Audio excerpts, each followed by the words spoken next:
I grew up in Shawnee, Oklahoma, and had a great experience, obviously, playing all the different sports and so forth. Was pretty heavily involved in football and wrestling most of my time growing up, and was part of a state championship wrestling team in 1986 at Shawnee High School, and was recruited a little bit to go to a few schools, wound up going to the University of Tulsa, and played there and enjoyed my time there as well, and played on the defensive line for the University of Tulsa. I was heavily involved in the Fellowship of Christian Athletes when I was in college, and involved in doing a lot of the camps that they did and mentoring some of the younger guys. I really enjoyed that, and that was a big impact on my life. And I felt like that I would probably work for FCA during, after I got out of college and those things, and knew that I enjoyed working in sports, and knew I enjoyed working with the high school kids, and that just kind of, as I moved towards that, it definitely worked its way into coaching, and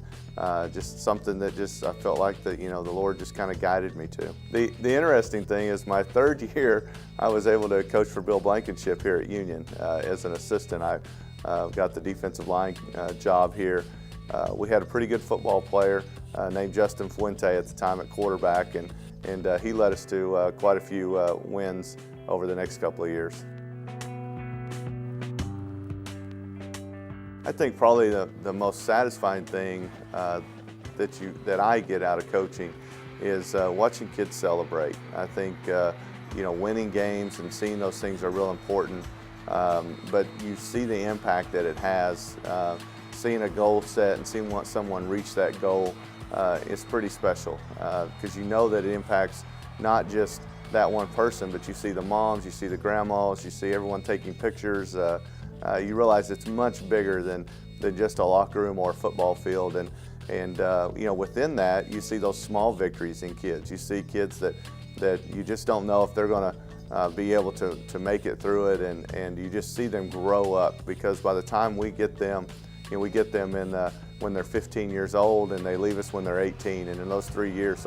those are really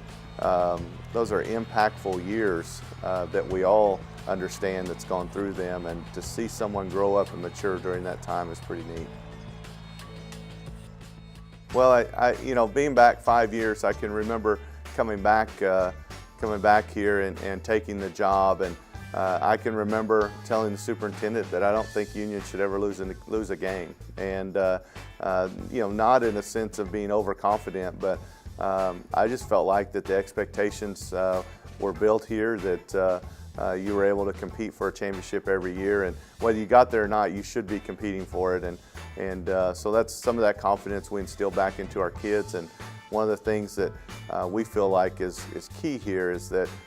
you have to live like a champion before you can ever become one. And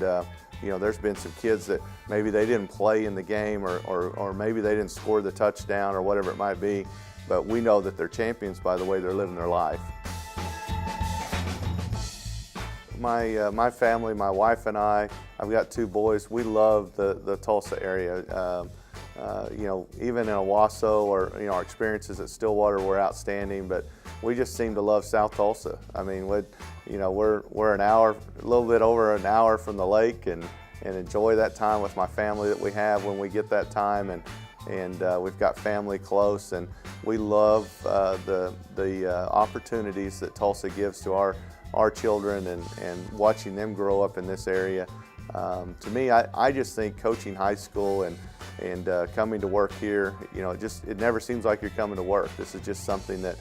we enjoy doing, and I say we because my family's heavily involved in it, and you can't have a coach's family unless they're involved with you, and they're a big part of it.